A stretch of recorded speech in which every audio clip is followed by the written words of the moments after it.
Hello everyone, myself Anshika Pandey. मैंने NEET 2023 clear किया है विद 618 मार्क्स। तो आज मैं आपको अपनी स्टोरी बताने वाली हूँ मेरी नीट जर्नी की। तो मेरी स्टोरी स्टार्ट होती है क्लास 10 से। क्लास 10th में मेरे 95.2 परसेंटेज आए थे और मैंने अपने स्कूल में टॉप किया था। वहाँ से मुझे एक बूस्ट मिला था कि हाँ, मेरे मार्क्स बहुत अच्छे आए हैं, मैं कुछ अच्छा कर सकती हूँ अपनी लाइफ में। तो तभी मुझे साइंस में बहुत इंटरेस्ट था। साइंस और मैथ्स मेरे दोनों में इक्वल ही मार्क्स आए थे, लेकिन मुझे साइंस के जो सब्जेक्ट थे पीसीबी, उसमें बहुत ज़्यादा इंटरेस्ट था। तो मैंने वहाँ से बायो के लिए सोचा, मैंने बायो ले ली। फिर उसके बाद 11th-12th में मेरे अंदर ये था कि हाँ, रेगुलर स्कूल जा रही हूँ, रेगुलर जो काम कर रही हूँ वो करना है। और मुझे ये था कि मुझे 12th में अच्छा स्कोर करना है। 12 बोर्ड्स जो है ना, उनमें भी अच्छा परफॉर्म करना था। That's why I only focused on my board examination. तो उसके बाद मेरे बोर्ड्स हुए क्लास 12 के। मैंने वहाँ पे भी अच्छा स्कोर किया, मैंने 97% स्कोर किए और मैंने अपने स्कूल में फिर से टॉप किया। यानी मैं अपने स्कूल की फिर से टॉपर हुई। तो वो मेरे अंदर एक और कॉन्फिडेंस लेके आया कि हाँ, मैं टॉपर हूँ। मतलब मैंने 10th में भी अच्छा परफॉर्म किया, 12th में भी अच्छा परफॉर्म किया, तो नीट तो मैं आराम से कर लूँगी। तब तक 12th तक मुझे नीट के बारे में ऐसी कुछ नॉलेज नहीं थी और ऐसा भी कुछ नहीं पता था कि नीट जो है वो एक इतना कॉम्पिटिटिव एग्ज़ाम है। 12th के बाद जो मेरे रिलेटिव्स थे थोड़े बहुत जो इस फील्ड में, मतलब ऐसे तो मेरे पूरी फैमिली में इस फील्ड में कोई था ही नहीं, लेकिन जो थोड़े बहुत दूर के रिलेटिव्स थे जो जानते थे नीट के बारे में, मैंने उनसे डिस्कस किया, उनसे पूछा। तो सबने मुझे यही सजेस्ट किया कि हाँ, नीट के लिए कोचिंग करनी पड़ेगी, कोचिंग करो ऑफलाइन, उसके बाद नीट क्लियर कर सकती हो।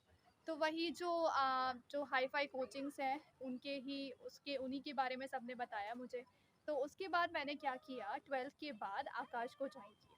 लेकिन उस टाइम पे क्या था, कोविड टाइम चल रहा था, तो जो आकाश था वो ऑनलाइन ही, मतलब वहाँ पे क्लासेस चल रही थी। ऑफलाइन क्लासेस वहाँ पे चल नहीं रही थी, तो मेरी क्लासेस जो थी वो ऑनलाइन चलती रही। फिर बीच में क्या हुआ, अक्टूबर नवंबर के टाइम पे क्लासेस फिर से ऑफलाइन स्टार्ट हुई। तो फिर मुझे वहाँ दिल्ली जाना था। तो मैंने सोचा कि मैं दिल्ली जाऊँगी, वहाँ पे मैं गई, मैंने वहाँ पे पीजी लिया, वहाँ पे क्लासेस रेगुलर जाने लगी।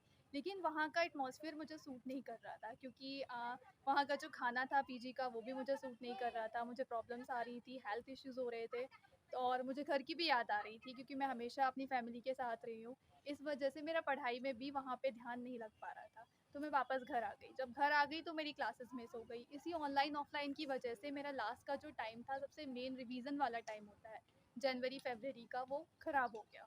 फिर उसके बाद जो था, लास्ट जो एग्ज़ाम था वो जुलाई में हुआ था। तो उसके पहले का जो टाइम था, मैंने उस टाइम पे वापस से अपनी प्रिपरेशन स्टार्ट करी। तब मैं घर पे ही आ गई थी, अब मुझे वापस दिल्ली नहीं जाना था।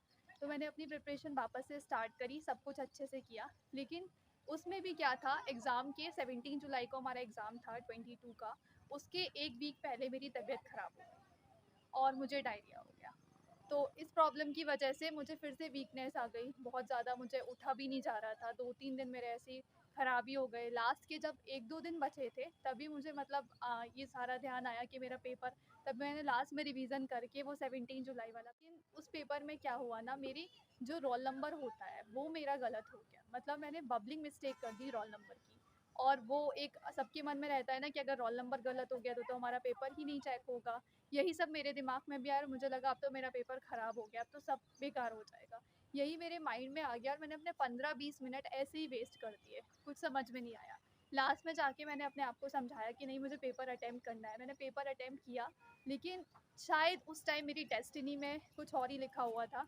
तो मेरा पेपर उतना अच्छा नहीं गया कि मुझे मतलब सीट मिलती और मेरा जो सिलेक्शन था वो मेरे फर्स्ट अटेम्प्ट में नहीं हुआ। तो वहाँ मेरी लाइफ का मुझे पहला फेलियर मिला। मतलब हमेशा से वो सक्सेस वाली रेस में चली जा रही थी कि हाँ, 10th में भी अच्छे मार्क्स, 12th में भी अच्छे मार्क्स। मेरी जो पूरी फैमिली थी, रिलेटिव्स थे, सबने ये मतलब एज्यूम कर लिया था कि मैं तो अच्छा करूँगी, जब मेरे सब में अच्छे मार्क्स आ रहे हैं तो नीट तो मैं अपने आराम से निकाल लूँगी। लेकिन तब मुझे समझ में आया कि हाँ, नीट एक कॉम्पिटिटिव एग्ज़ाम है, उसको ऐसे ही नहीं हम क्लियर कर सकते, उसके लिए हमें एक स्ट्रेटेजाइज़ होके प्रिपरेशन करनी पड़ेगी। और वो मेरी लाइफ का जो फेलियर था, वो बहुत ही ज़्यादा मुझे दुःख हुआ उस टाइम पे कि मैंने वो मेरे फर्स्ट अटेम्प्ट में क्लियर नहीं कर पाया। लेकिन फिर वहाँ से मैंने अपने आप को सँभाला, मेरी फैमिली ने मुझे समझाया कि नहीं, ऐसा कुछ भी नहीं है, तुम एक बार और ट्राई करो। तो अभी मैंने नीट 2023 के लिए घर पे ही रह के प्रिपेयर किया। क्योंकि मैं एक बार ऑफलाइन कोचिंग ले चुकी थी, उसमें मेरे बहुत ज़्यादा पैसे खर्च हो गए थे और मैं दोबारा नहीं चाहती थी कि मैं अपनी फैमिली को फिर से ट्रबल करूँ कि मुझे वापस से वहाँ भेजें। और वहाँ भेजने के बाद भी मेरा कुछ फ़ायदा नहीं हो रहा था, क्योंकि मैं ऑफलाइन जो थी वो एडजस्ट नहीं कर पा रही थी। तो मैंने डिसाइड किया कि मैं अब घर पे रह के प्रिपेयर करूँगी, प्रॉपर सेल्फ स्टडी करूँगी। और साथ में ही मैंने फिर क्या किया था, एक ऑनलाइन बैच परचेज़ कर लिया था पीडब्ल्यू का, तो मैंने उसके साथ प्रिपेयर किया और अपनी प्रिपरेशन जो थी 23 के लिए वो घर में ही रह के करी। तो वो मेरा जो ये साल रहा है 23 वाला, वो काफ़ी स्मूथली जा रहा था। टेस्ट में प्रॉब्लम होती थी, कभी नंबर भी कम आ रहे हैं, बाकी जो भी प्रॉब्लम होती थी वो मैं सबको मैनेज करते करते अपना जो था वो धीरे धीरे करके लास्ट तक अपना सब कुछ अच्छे से करती हुई आ रही थी। मैंने रिवीजन किया, सब कुछ किया। तो उसका रिज़ल्ट ये हुआ कि मेरा जो 7 मई को 23 का एग्ज़ाम हुआ वो मेरा अच्छा गया। होपफुली मेरे अच्छे मार्क्स आए हैं। तो उससे क्या है, मुझे गवर्नमेंट एमबीबीएस सीट मिल जाएगी, जो कि मेरे लिए बहुत मैटर करती है। तो ये मेरी एक स्टोरी थी, इसका ये मेरा एक ब्रीफ इंट्रोडक्शन था। मैं अपनी पूरी स्टोरी को आप सबके साथ डिटेल में शेयर करूँगी, सब एक एक पॉइंट बताऊँगी कि कहाँ क्या प्रॉब्लम होती है। तो जो जो चीज़ें मैंने फेस करी हैं, जो प्रॉब्लम मुझे हुई हैं, तो मैं उन सब के बारे में आपको बताऊँगी। और आगे आने वाले नीट एस्पिरेंट्स के लिए आप सबके लिए मैं वीडियोस भी शेयर करूँगी, स्ट्रेटजीज़ भी बताऊँगी, जिससे आपको आने वाले टाइम में कोई प्रॉब्लम ना हो। और जो मैंने अपने पूरे ईयर्स में, अपने ड्रॉप ईयर में जो एक्सपीरियंस गेन किया है, उसको मैं आपके साथ शेयर करूँगी। तो ये आज की मेरी वीडियो का एक ब्रीफ इंट्रोडक्शन था, मेरी स्टोरी का ब्रीफ इंट्रोडक्शन था।